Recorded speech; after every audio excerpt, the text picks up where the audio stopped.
everyone, this is People in Power, and I'm Summer El-Shahad. On today's program, Guantanamo forever? I'm not optimistic that it'll ever be closed down. The reason is that what used to be called the global war on terror has no definite ending. It'll have to wait until every one of the detainees dies of old age. 2 days after being sworn in as U.S. President in January 2009, Barack Obama signed an executive order promising to close down the controversial prison camp in Guantanamo Bay, Cuba, within a year. Few policy changes were more welcomed around the world. Obama ordered that henceforth all Guantanamo detainees should be held in accordance with the Geneva Conventions and that interrogations involving torture should be stopped. Eventually, each of the 242 individuals then at the facility was to be repatriated, transferred to a third country, or sent to an alternative detention center. Those who could be tried would be. But today, some 180 men are still being held at Guantanamo, and no new trials have yet commenced. So what happened? People in Power's Bob Abershouse investigates why Guantanamo is still open and why it could remain a thorn in Obama's side throughout his presidency. The images Bob gathered while filming at Guantanamo were monitored and censored by the U.S. military. This is the Guantanamo Bay Detention Center. The U.S. military operates it on land lease from Cuba early in the last century. Since January 2002, almost 800 prisoners in the U.S. war on terror have passed through Guantanamo's gates, arriving on flights from the Middle East and secret sites elsewhere in the world. Held in harsh conditions and interrogated using techniques that did great damage to America's reputation around the globe. There was cruel, inhumane, and degrading treatment. Lieutenant Colonel Darrell Vandeveld was a prosecutor at Guantanamo in 2007 and 2008 for the Office of Military Commissions. The U.S. was the champion of the Convention Against Torture, and we completely disregarded it in Guantanamo. Vandeveld arrived at Guantanamo after serving in Iraq. You were very highly regarded in the military. One of your evaluation reports says save the toughest jobs in the Corps for him. My whole personality is to seek out the most difficult missions. I was a true believer. I, like a lot of people, assumed that everyone at Guantanamo was a terrorist. Everyone was guilty. One of Vandeveld's first assignments was to prosecute Mohammed Jawad, an Afghan teenager accused of wounding 2 soldiers by throwing a grenade into a jeep. According to the information that I had been given, he had given a full confession. When you started looking into the case, what did you discover about the files and evidence? I realized the prosecution office was in a complete shambles. There was no central repository for evidence that could be relied upon, and it was almost as if the Bush administration had never intended to prosecute cases in the first place. And I found that absolutely appalling after 6 years of holding these people. A videotape of Jawad's interrogation could not be found, and there were troubling inconsistencies in witness testimony. Most disturbing was the treatment Jawad received at Guantanamo. Jawad had attempted to commit suicide by banging his head against the wall of his cell. Vandeveld unearthed records revealing that in 2003, Jawad had been subjected to a routine guards called the Frequent Flyer Program, which was a sleep deprivation program designed to soften up detainees for interrogation. And it entailed moving detainees every 2 hours from cell to cell. And this went on for 14 days without interruption. After 48 hours of sleep deprivation, you can't even recall your own name. Anything that comes out of your mouth is completely unreliable. Vandeveld felt the case was falling apart. I sought a deal with Jawad's defense counsel, and the chief prosecutor at the time rejected it. I realized the system was so fraught with the potential for error, the achievement of justice was an impossibility. Vandeveld asked for reassignment to Afghanistan or Iraq. Instead, he was released from active duty.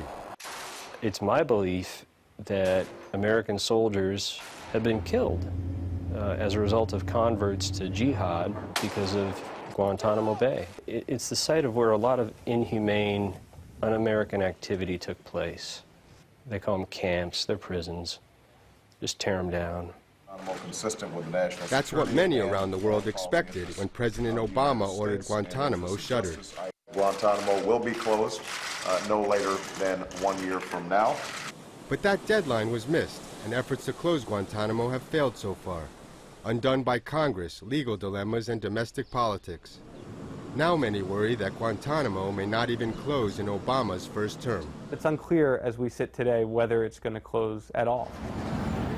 Matt Delosio is one of the founders of Witness Against Torture, a group that has been fighting since 2005 to get Guantanamo closed.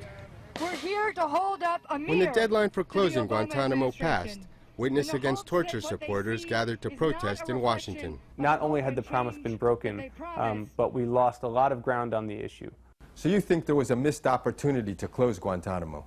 Absolutely. Over those first 100 days of the Obama administration, we had lobby visits with over 75 elected officials.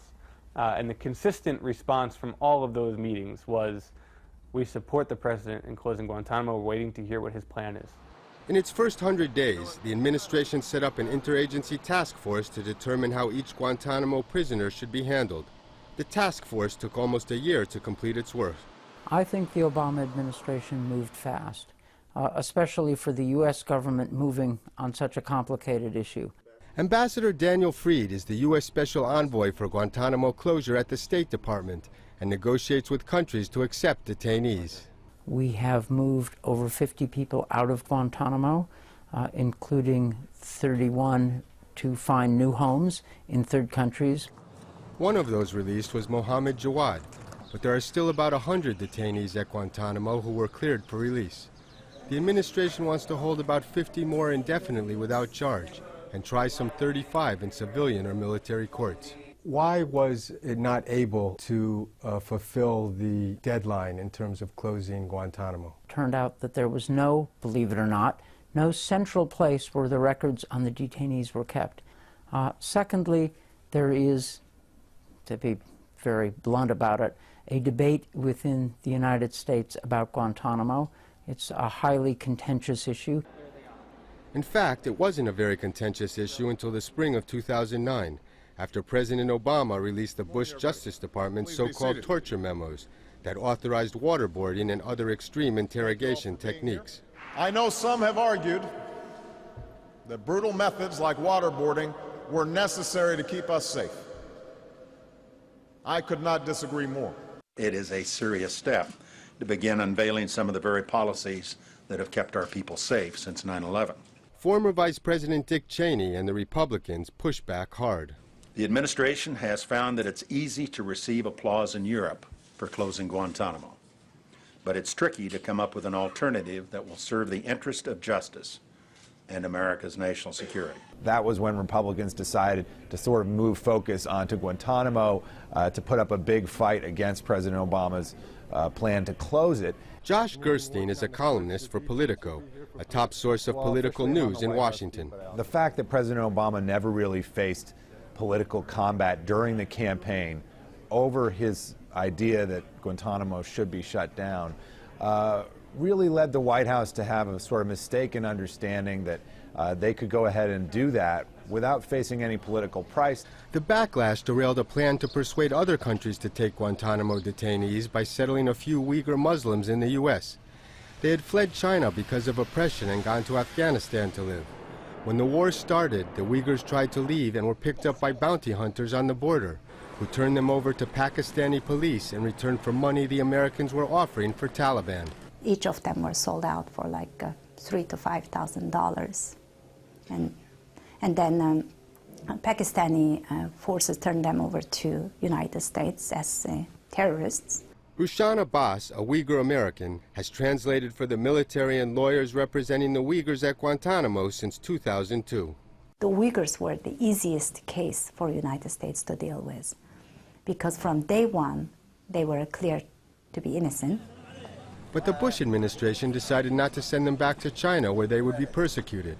Other countries wouldn't take them for fear of angering the Chinese. But there is a large Uyghur community in Virginia willing to help them start a new life in the U.S. Some of the Uyghurs supposed to be brought to the United States, but then it was leaked to the media.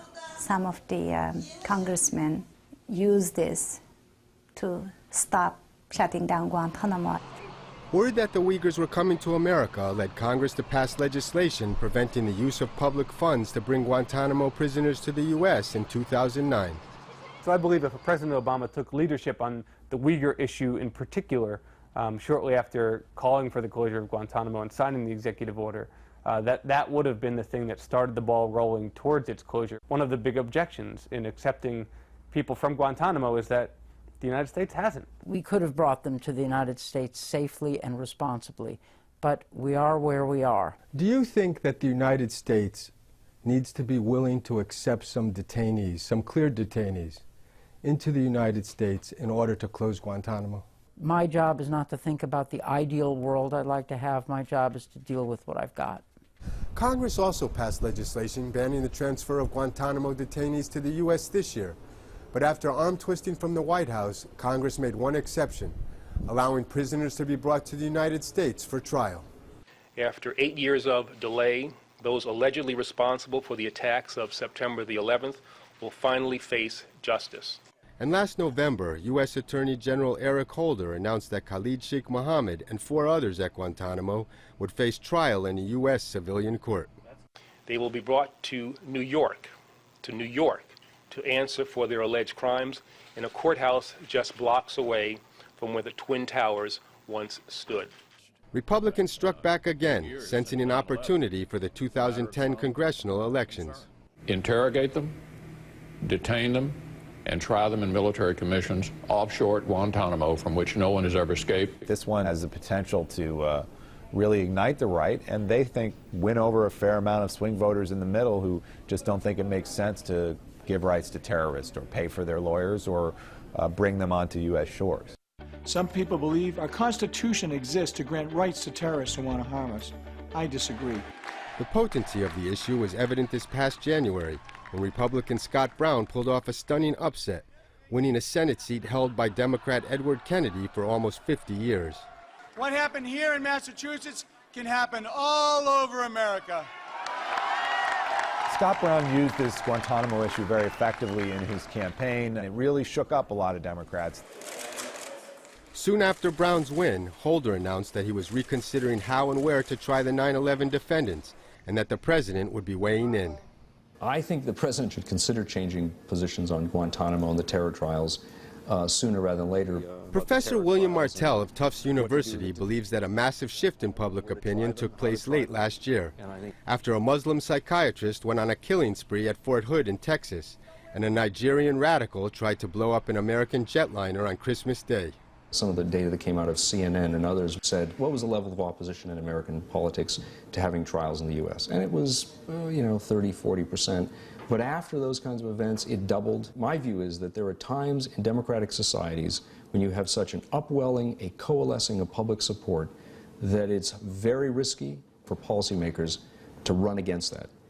The risks of voting to bring detainees to the U.S. are holding up action in Congress on an administration request for $350 million to revamp this prison in Thompson, Illinois as a new home for Guantanamo prisoners. So are concerns about new legal rights the prisoners might gain if housed on the mainland. Would the transfer of a location create more rights for the detainee than if they were just left in Guantanamo Bay? That is a question that I think has not really been answered yet. One that we're not sure about. Republican Senator Lindsey Graham and others on Capitol Hill are worried about detainees moved to Thompson who win cases challenging their imprisonment after submitting what are known as habeas corpus petitions to U.S. courts. Do we have to release them in the United States? If we can't find a third country, what do we do with them? Graham says he will work with the administration to close Guantanamo, but he is demanding a new indefinite detention law to prevent judges from releasing detainees into the U.S. I'm opposed to that plan. That's not how I want to see Guantanamo closed. Attorney David Reams has represented men at Guantanamo since 2004.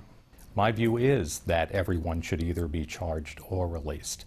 I don't think there's a basis for indefinite detention. I think it's contrary to our deepest values to hold men because of a prediction of future dangerousness.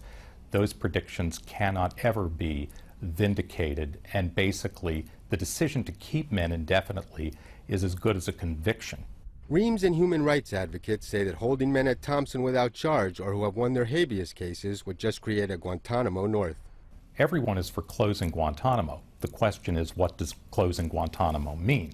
Does it mean shuttering the physical facility, or does it mean sending men back to their homes or third countries? There are a lot of people on the left who are amenable to the idea of closing Guantanamo, but they're not interested in some of the things Lindsey Graham and others want, which is indefinite detention. So there's just really no consensus that you can see where you would immediately be able to put together the votes you need to get the legislation through.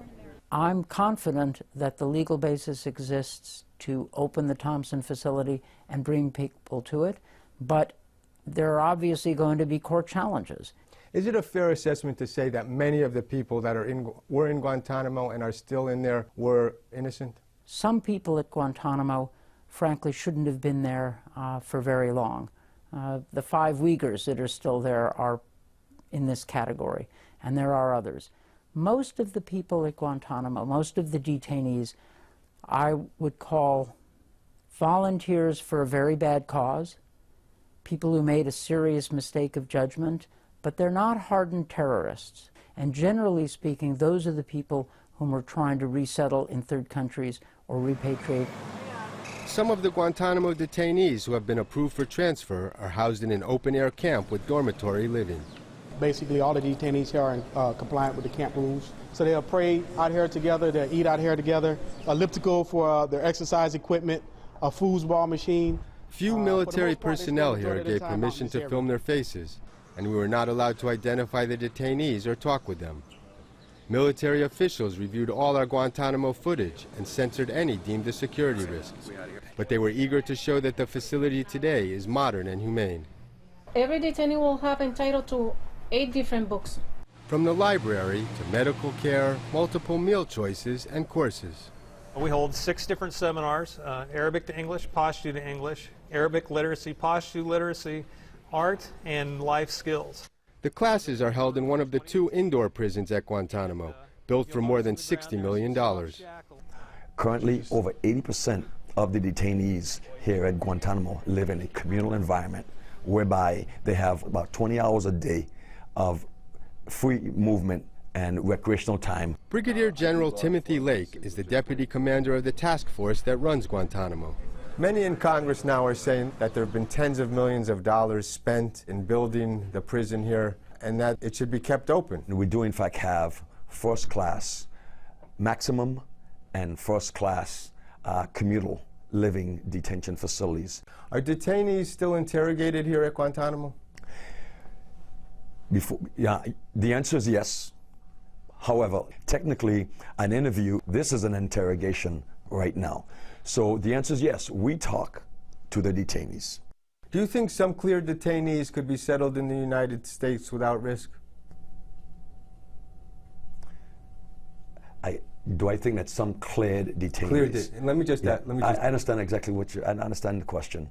I mean, again, that's a decision that will be made by our civil military leaders. Behind me is Camp Iguana, the lowest security detention camp here at Guantanamo Bay.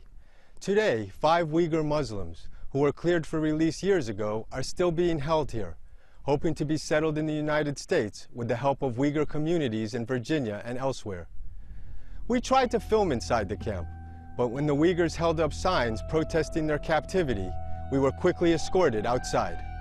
They're really frustrated, they are tired, and 7, 8 years passing by, not knowing how much longer they will be in captivity. In March, the U.S. Supreme Court did not rule on the Uyghurs' appeal to be released into the United States because the Justice Department argued they had been offered asylum on the small Pacific island of Palau.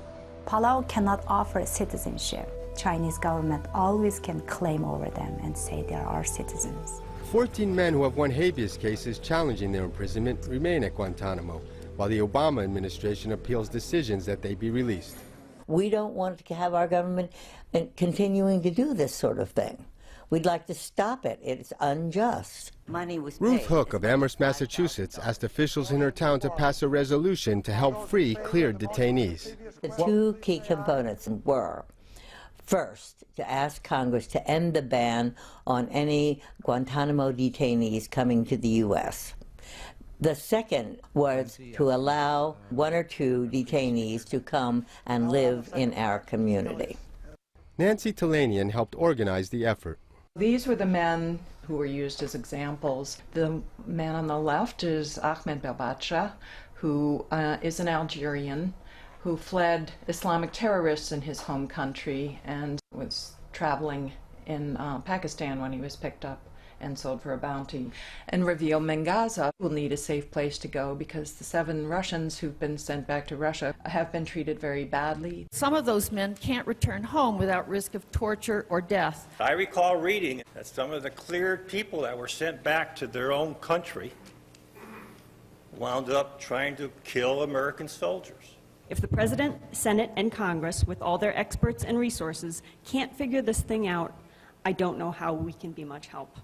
There was a spirited debate, but the resolution was approved. The best thing to help close Guantanamo would be to have cities and towns all over America say, we are willing to take these detainees into our community. I didn't know we were such a country of cowards, you know, the terrorists down the street. Yeah, kind of thing. Vandeveld, now head of a public defender's office in Pennsylvania, also believes Americans must overcome fears about civilian trials for Guantanamo prisoners. The single most distinctive advantage is that the federal system has been tested over and over again. It yields credible, predictable results. Pretending that terrorists can safely be treated as common criminals will not make it so. But Attorney General Holder was vigorously pressed on the issue at a Senate hearing in April. No final decision has been made about the forum in which Khalid Sheikh Mohammed and his co-defendants will be tried. We expect that we will be in a position to make that determination, I think, in a number of weeks. Washington insiders expect the Obama administration to reverse course and decide to try the 9/11 defendants by military commission at Guantanamo's Camp Justice, in a new $12 million courthouse that we were not allowed to film. Among all the folks I'm talking to, it seems to be full speed ahead at Guantanamo. And the import of that is that Guantanamo is not going to close anytime in the near future. If you're really talking about trials going on there for years into the future, frankly, he'll be lucky to close it by the end of his second term if he wins re-election. At Guantanamo, preparations are already underway for the first military commission trial since President Obama's inauguration, that of Canadian Omar Khadr this summer. That trial's certainly going to happen here from everything that I've seen, and there's seems to be strong indications there are going to be additional trials. Couldn't that keep Guantanamo open for a while? The answer is yes. Right now, Department of Defense is prepared for the long run based on the guidance from our civil military leaders. When do you think Guantanamo is going to be closed down? I can't make a prediction, but I applaud the President's determination to see it done.